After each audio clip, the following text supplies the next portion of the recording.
Ya vimos durante varios domingos cuando nos hablaba el Evangelio de Juan de la multiplicación de los panes y de todo aquello que sigue después, que como a Jesús, cuando multiplicó los panes, es decir, cuando le dio de comer a la gente estaba entusiasmada y lo querían hacer rey. Pero después, cuando Jesús se les pone a hablar de las cosas del cielo y les anuncia un pan que no es para el cuerpo, sino para el alma, entonces se encuentra con la duda, con la burla, con la infidelidad y con el rechazo. Algo por el estilo es lo que aparece en este Evangelio, donde se nos marca que Jesús es el Mesías, es decir, el Salvador, el ungido de Dios que los hombres esperaban como Salvador desde hacía mucho tiempo, desde que el hombre cayó en el paraíso terrenal, engañado por la serpiente, por el demonio, cometió el primer pecado y la humanidad quedó apartada de Dios.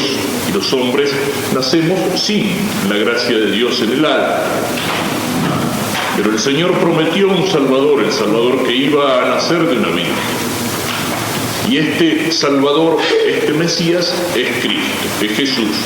Jesús es Dios que se hace hombre para abrirnos las puertas del cielo. Jesús es Dios que se hace hombre para morir por nosotros en la cruz y lavar nuestra alma, las manchas de nuestra alma del pecado, lavarlas con su sangre. Jesús es Dios que se hace hombre para que nosotros podamos ser los hijos de Dios. Pero ¿qué pasa cuando Jesús llega? Había muchos hombres que ya no esperaban más el Salvador, al Mesías, a lo mejor ni siquiera habían oído hablar de él. Es como pasa hoy. Jesús ha dicho que vuelve por segunda vez, que vuelve para juzgar a los vivos y a los muertos, que vuelve de pronto y que vuelve pronto. Pero pronto para Dios significa cosa muy distinta de lo que significa para nosotros los hombres. Para Dios 1000 años son como un minuto. Y entonces se nos hace larga la espera y algunos piensan que Cristo no vuelve. O por lo menos no piensan en que un día va a volver. También en aquel tiempo pasaba así. Pero, y esto se daba sobre todo dentro del pueblo, elegido por Dios, dentro del pueblo judío, había muchos que seguían esperando un Salvador. Pero se les habían mezclado los tantos, entonces lo esperaban pero confundidos. Cuando pensaban en el Mesías, en el Salvador prometido por Dios, no pensaban en alguien con una misión religiosa que venía a salvarnos de nuestros pecados, que venía a abrirnos las puertas del cielo, a enseñarnos a conocer y amar al Padre que está en el cielo, mostrarnos el camino para llegar al cielo. ¿Pensaban en qué? Pensaban en un libertador político, en un libertador temporal, en un jefe, en un caudillo, que los librara del imperialismo de los romanos, de la esclavitud de los romanos, que liberara a Israel, que volviera a establecer un rey, que volviera a ser una nación de Israel. Es decir, eso es el Mesías que esperaba. Por eso Jesús, cuando se presenta hablando y enseñando, no le dice de golpe, yo soy el Mesías, porque entonces lo hubieran querido hacer rey. Esperaban el Salvador, pero esperaban un Salvador equivocado, humano, político, temporal, terreno. Alguien que los salvara mediante la fuerza de las armas, en una gran victoria, derrotando a los ejércitos de romanos y restableciendo a Israel en todo su poderío. Y eso no era el camino que Dios había elegido. Dios había elegido salvarnos por medio de la cruz. Jesús habla y obra y confirma sus palabras con sus milagros. Y en un momento pregunta, ¿qué dice la gente? ¿Quién soy yo? Y la gente que ha visto los milagros y escuchado las palabras se da cuenta que es un tipo extraordinario.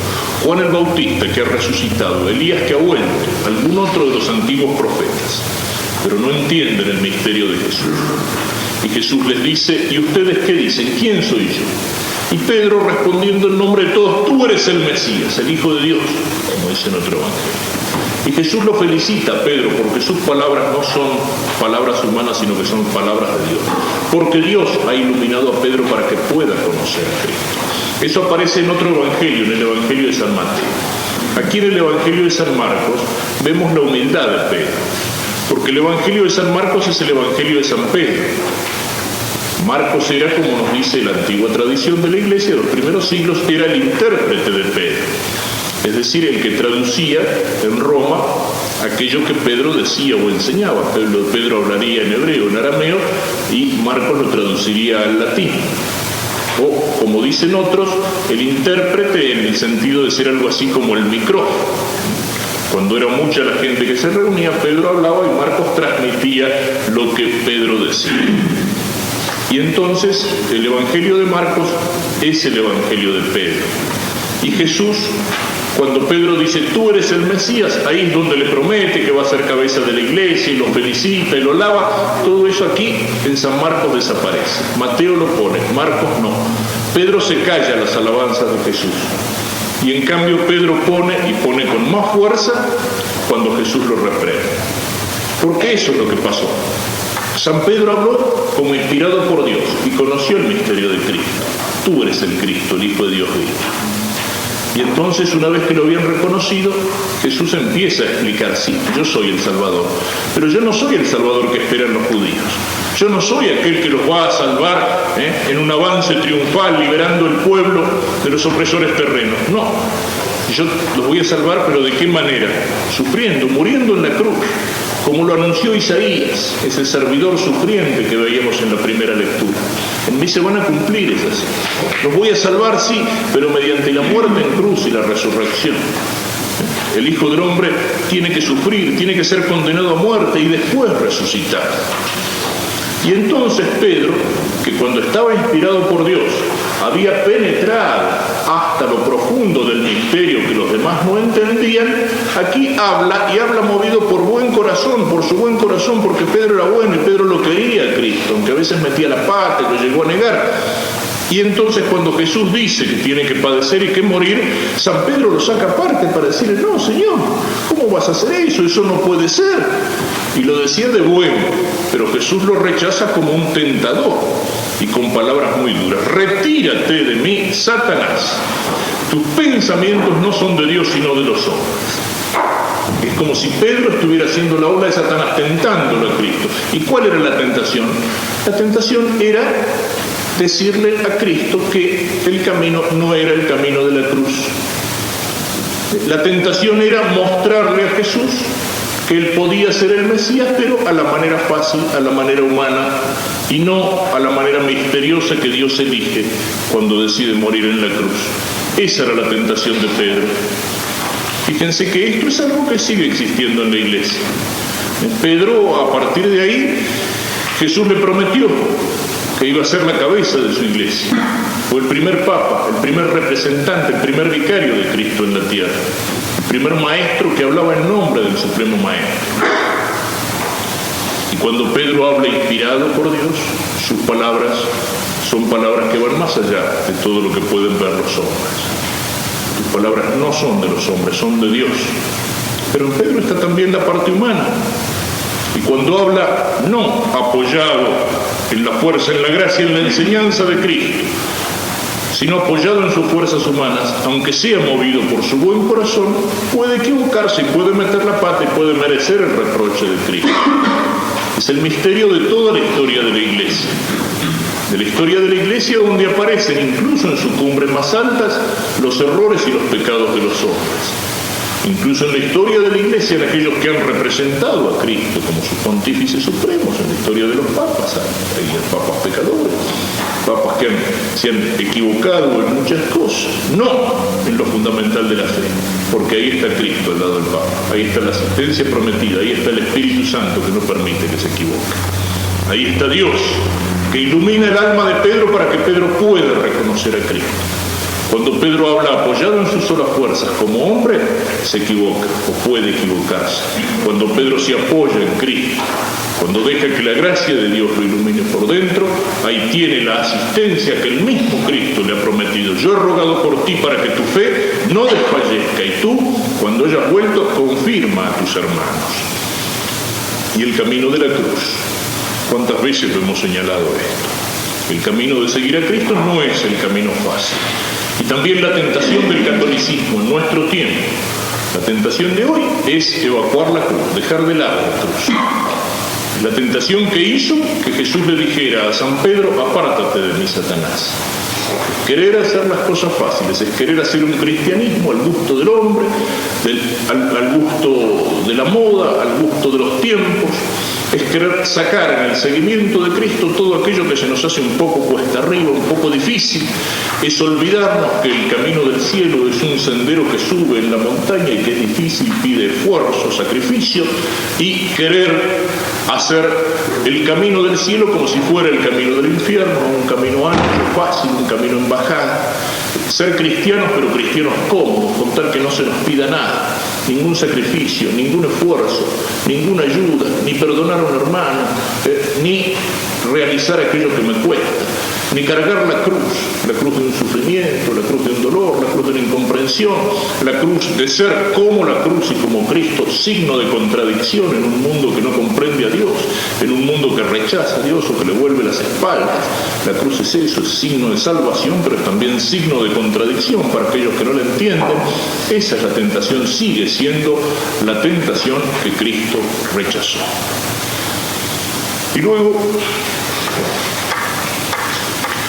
hago referencia a esto porque hace mucho ruido con algunas cosas. Hoy es el Día del Maestro, centenario del nacimiento de Sarmiento. La palabra de Dios nos dice en la Escritura: uno es vuestro Maestro, Cristo. Nuestra escuela laica, escuela ley 1420, escuela donde no se puede enseñar en las horas de clase el Evangelio, la palabra de Dios, la palabra de Cristo. Nuestra escuela ignora esas palabras: uno es vuestro Maestro, el Maestro es Jesús. Y entonces nuestra escuela nos dice: uno es el Maestro, no es Cristo. El Maestro es Sarmiento, el modelo de los maestros, el modelo de los niños. Entonces el Día del Maestro no nos hace mirar al único Maestro, al que enseña la verdad suprema, al que enseña toda la verdad, al que enseña una palabra que no es palabra humana, sino palabra de Dios. Somos maestros de veras en tanto cuanto nuestra enseñanza, nuestro magisterio, de alguna manera se deriva o refleja como una lucecita, como la luna refleja la luz del sol. Cuando nuestra enseñanza refleja así la luz del sol, que es Cristo, ahí somos maestros en el centro. Cristo es el modelo del maestro. Cristo es el modelo que tenemos que seguir, porque si no, ¿qué pasa? Uno es vuestro Maestro, Cristo, dice el Evangelio. Uno es vuestro Maestro, Sarmiento, dice nuestra escuela liberal, laica y masónica. Digámoslo con las palabras de Sarmiento. No voy a dar una conferencia, pero simplemente quisiera mencionar algunas palabras de ese maestro al cual hoy todo el país, desde el presidente de la República para abajo, le rinden homenaje. Era el mejor alumno, nos dicen, el alumno que no faltaba a clase. Y Sarmiento escribe en un escrito titulado Mi defensa en 1843 y cuenta cómo era él cuando era estudiante. La plana, es decir, la libreta escolar, era abominablemente mala. Tenía notas de policía, es decir, de mala conducta. Había llegado tarde, me escabullía sin licencia y otras diabluras con las que me desquitaba del aburrimiento. Era un hombre, nos dicen, preocupado por la educación. En dos intervenciones en el Senado, 1878, en julio y en septiembre, dice: si algo habría que hacer por el interés público, sería tratar de contener el desarrollo de las universidades. La educación universitaria no interesa ni a la nación ni interesa a la comunidad del país. Nada tiene que ver el Estado ni nadie con las universidades. Con respecto a la religión, decíamos, es maestro el que participa del magisterio de Cristo. En las obras completas, tomo segundo, página 387, escribe: el fanático, el supersticioso, el sacerdote embaucador no es un hombre, sino una depravación del hombre. La superstición excluye la humanidad. El catolicismo se ha vuelto una enfermedad frenética que tira mordiscos al aire como perro con hidrofobia. Y en el tomo 48 de las obras completas, página 405, dice Sarmiento: los milagros son un cuento del tío que se hacen siempre en la campaña, entre gente ruda y entre chicuelos que suelen ser tan taimados como los que acompañan a los rateros en Lourdes. En el tomo 52, página 330, dice: la razón católica es la negación de la razón. Esto con respecto a la fe. Con respecto a la patria, en el diario El Progreso de Chile, el 11 de enero del 1843, escribe Sarmiento: los argentinos residentes en Chile pierden desde hoy su nacionalidad. Chile es nuestra patria querida, para Chile debemos vivir. Y en El Progreso del 11 al 28 de noviembre del 42, Magallanes pertenece a Chile, quizá toda la Patagonia. No se me ocurre cómo después de mis demostraciones, cómo se atreve el gobierno de Buenos Aires a sostener ni a mentar siquiera sus derechos. En El Progreso, el 28 de noviembre de 1842, la Inglaterra se estaciona en las Malvinas. Seamos francos, esta invasión es útil a la civilización y al progreso. Si así amaba a la religión y a la patria, imaginémonos cómo el maestro amaba a nuestro pueblo. Le escribía al general Mitre después de la batalla de Pavón, el 20 de septiembre de 1861. No trate de economizar sangre de gauchos. Este es un abono que es preciso hacer útil al país. La sangre de esta chusma criolla, incivil, bárbara y ruda, es lo único que tienen de seres humanos. Y en la misma carta dice: tengo odio a la barbarie popular. La chusma y el pueblo gaucho nos es hostil. Mientras haya chiripano habrá ciudadanos. En El Progreso, 27 de septiembre del 44. ¿Lograremos exterminar a los indios? Por los salvajes de América siento una invencible repugnancia sin poderlo remediar. Se les debe exterminar sin siquiera perdonar a los pequeños que ya tienen el odio instintivo contra el hombre civilizado. Uno puede decir son frases apasionadas, escritas en la lucha contra el enemigo político, pero pensemos en los inocentes. Escribe el 13 de septiembre del 59, hablando en un debate sobre el asilo de huérfanos, escribe Sarmiento: si los pobres de los hospitales, de los asilos de mendigos y de las casas de huérfanos se han de morir, que se mueran, porque el Estado no tiene caridad, no tiene alma. El mendigo es un insecto, como la hormiga, recoge los desperdicios, de manera que es útil sin necesidad de que se le dé dinero. ¿Qué importa que el Estado deje morir al que no puede vivir por sus defectos? Los huérfanos son los últimos seres de la sociedad, hijos de padres viciosos, no se les debe dar más que de comer. Y por último, respecto a la verdad, en carta a Manuel R. García, el 20 de octubre del 68, decía Sarmiento: si miento, lo hago como don de familia, con la naturalidad y con la sencillez de la verdad. Es un florilegio sacado entre muchos cientos de citas que se podrían hacer en este sentido, pero no corresponde aquí ni dar una conferencia ni hacer una lección de historia. Cada una de las frases que he leído está el lugar donde la frase se encuentra, como también en las otras. Uno es nuestro maestro, y cuando nos olvidamos de aquel maestro que es Cristo, lo reemplazamos por estos maestros. Y si estos maestros son los que han fundado la educación aquí en la Argentina, nuestra escuela laica, nuestra escuela sin Dios, nuestra escuela Ley 1420, nos damos cuenta por qué andamos así como andamos, por qué el país anda así como anda. Si el ejemplo que se pone a los niños, el ejemplo que debe ser de los santos y de los héroes, son los héroes falsificados. Sarmiento también escribía: una alabanza permanente de nuestros personajes históricos, fabulosos todos, es nuestra vergüenza y nuestra condenación. Sarmiento escribía eso refiriéndose a San Martín, al cual él odiaba y despreciaba. Pero creo que se le puede aplicar a él, a uno de los grandes mitos de nuestra historia. Uno es nuestro maestro. Y uno es maestro y uno cumple función de magisterio, función de enseñar, función de iluminar, lo repito, cuando en todas las verdades que uno enseña, de una manera o de otra, está presente la luz que desciende desde arriba, la luz que desciende de la única verdad, la luz que desciende de Dios. Pidamos precisamente por eso en este día.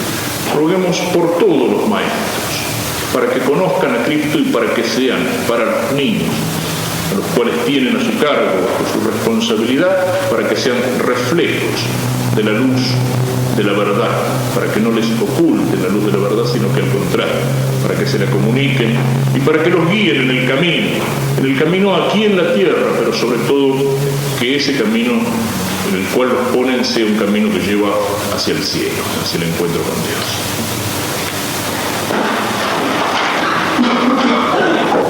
Sin embargo, no se puede dejar de hacer alguna alusión hoy que celebramos a la Virgen bajo esa advocación de Nuestra Señora del Rosario, que si entendemos bien el Rosario es como mirar a María en toda la plenitud de su vida, en sí misma y junto a Cristo, sobre todo de María en orden a Cristo. Es una advocación, así como hay advocaciones que nos muestran un aspecto más particular de la Virgen. En el Rosario aparecen todos los aspectos de la Virgen, porque aparece toda la vida de la Virgen junto a Cristo al servicio de la misión que Dios le ha encomendado. A veces es un poco ridículo y hasta sectario discutir sobre las advocaciones. Sin embargo, recuerdo alguna discusión, creo que era devoto curioso de Nuestra Señora del Rosario y algunos de los sacerdotes que ustedes conocieron en Paraná que proclamaban la devoción a María Reina Inmaculada del Universo, donde a veces también aparecía eso, ¿no? Preguntarle a los niños en el catecismo quién es la madre de Jesús. La Virgen María. No, María Reina Inmaculada del Universo. Se encontró alguna cita con alguno con la Virgen del Rosario, yo de la discusión se me quedó un aspecto. Me decía, no, la advocación más perfecta es la de María Reina Inmaculada, porque María es reina. Entonces el otro le decía, quinto misterio glorioso del Rosario. En el Rosario está encerrado todo lo que podemos decir, en fin, al margen de las advocaciones que expresan aspectos reales, y entonces el llegar a la Virgen a través de una advocación o de otra expresan aspectos subjetivos de la forma en que uno lo toca la gracia de Dios y del camino particular de cada uno. Sin embargo, aquí en el Rosario tenemos como una plenitud. Y lo mismo que hay una plenitud de toda la misión de María que se refleja en el Rosario, también podemos decir que hay una plenitud en el Rosario como oración. El Rosario es una oración que es como síntesis y es como expresión del Evangelio, por dos aspectos distintos. Es expresión del Evangelio porque las palabras que componen las oraciones del Rosario son palabras inspiradas por Dios. Es decir, no rezamos con un invento humano, sino que rezamos con las palabras que Dios pone en nuestros labios. Directamente en la oración del Padre Nuestro. ¿Cómo tenemos que rezar? Recen así. Lo veíamos en el Evangelio algunos de estos días pasados. Así recen, Padre Nuestro, y Cristo les enseña el Padre Nuestro, que es la oración más perfecta como oración de petición. Aquello que dice San Agustín, que todas las cosas que le pedimos a Dios, si las pedimos bien y ordenadamente, se encuentran encerradas en el Padre Nuestro. Y luego la Ave María, también como oración inspirada, como oración revelada, es la palabra de Dios a través del ángel Gabriel, el mensajero de la palabra, y es la palabra de Dios a través de la inspiración de Santa Isabel que recibe la Virgen. Es el primer elogio que María recibe: bendita tú entre las mujeres y bendito el fruto de tu vientre. Bendita tú porque bendito es el fruto de tu vientre. Rezamos con palabras inspiradas por Dios. Pero también en cuanto al otro aspecto del Rosario, que es la meditación. El Rosario es como síntesis y es como resumen del Evangelio. Y la relación que se hace también a veces entre el Rosario y el Salterio. Hay quienes decían, quienes han expresado que el Rosario es como el Salterio de los pobres. Es decir, en las 150 Ave Marías del Rosario completo se reflejan de alguna manera los 150 salmos. Viene a ser como el breviario de los pobres, entendiendo pobre, digamos, en un sentido de sencillo. Es oración divina, entonces, es oración que es síntesis del Evangelio. es oración al mismo tiempo personal y comunitaria. Personal porque se lo puede rezar solo, en el silencio, en la capilla, caminando. Mucha gente lo reza incluso en medio de sus ocupaciones, en el trabajo, conduciendo.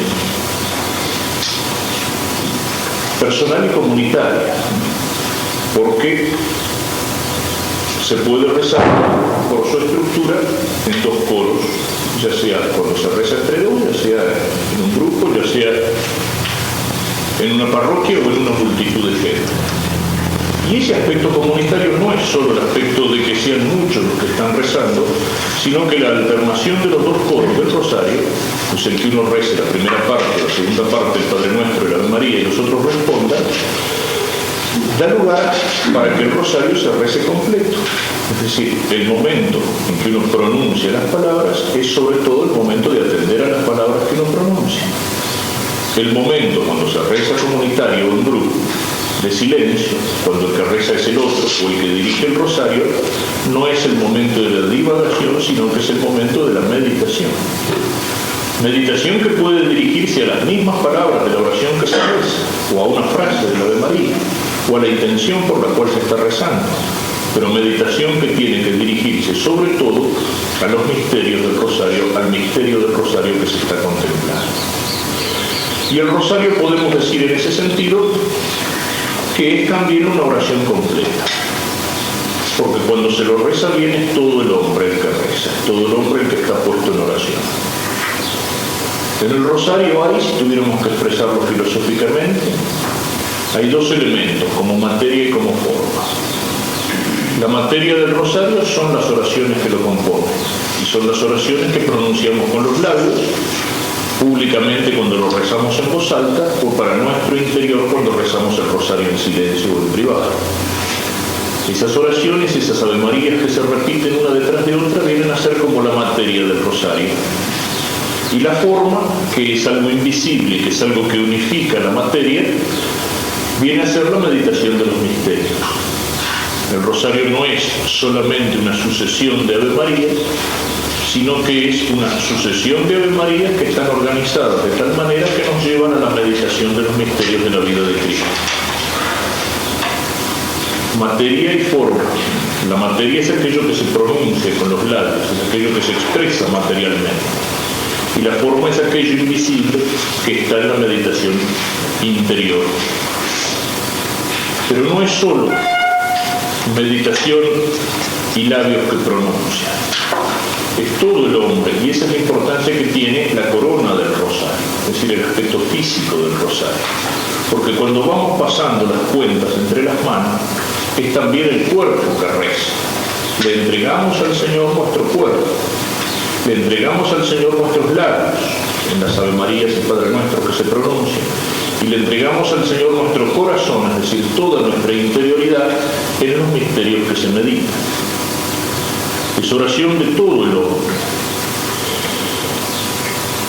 No hace falta, cuando así se reza, el estar pensando en cada una de las palabras que se pronuncian. Las palabras que se pronuncian del Padre Nuestro y de la María, si estamos meditando el misterio, son como una música de fondo que está acompañando la meditación. Y el hecho de pronunciar las palabras y de pasar las cuentas, mientras la mente, el corazón y el alma se ponen en la meditación del misterio, es algo que nos ayuda a concentrar la atención, a que todo nuestro yo esté puesto en aquello que estamos haciendo. Cuando lo hacemos bien, eso es lo que debería ser. Y si lo entendemos así, podemos decir que el rosario es escuela de meditación, e incluso escuela de la más alta meditación, de la más alta contemplación, más que meditación. Algunos decían, en fin, es algo que hoy lo dicen menos, pero en la primera oleada del progresismo después del concilio, cuando una mentalidad protestantizante empezó a querer dejar de lado a la Virgen, algunos decían, bueno, sí, el rosario. Yo recuerdo un predicador de ejercicios de principio de año en algún seminario, así que fíjense qué espíritu podía infundir esos ejercicios. Bueno, sí, el rosario todavía si algunos quieren rezar, ¿sí? Como siendo pobrecitos. Pero claro, es una oración infantil.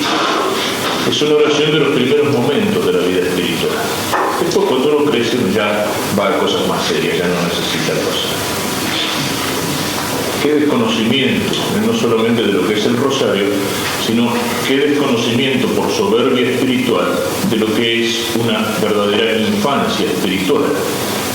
Es decir, no todo lo que el infante o el niño tiene de carente, sino al contrario, todo lo que elogia el Evangelio, que es precisamente la simplicidad. El rosario bien rezado conduce por el camino de una oración de simplicidad. Y si uno lo ve en la vida de algunos santos, o en la experiencia de algunas personas ancianas, podemos decir que a medida que han ido creciendo y profundizando su interioridad espiritual, tienen menor exigencia de un montón de cosas y pueden decir, como el cura Brochero, viejito, enfermo y leproso, aquí me la paso desgranando rosarios. Hay personas que en sus últimos años, con el cuerpo gastado, pero con el alma que ha crecido en el amor de Dios y en la contemplación, en su lecho de enfermo o en su silla de ruedas, todos los días van pasando entre sus manos las cuentas del rosario. Y eso no es oración infantil, si por oración infantil se entiende oración que da los primeros pasos. Al contrario, es oración infantil si se entiende que es oración suficiente, alimento para un alma que en su simplicidad se encuentra unida profundamente a Dios y que en esa contemplación sencilla va encontrando el alimento que necesita. Es escuela de oración en ese sentido, porque es resumen del Evangelio. Y la oración, cuando necesitamos ayudarnos de algo para la oración, hay muchos libros, hay muchas cosas que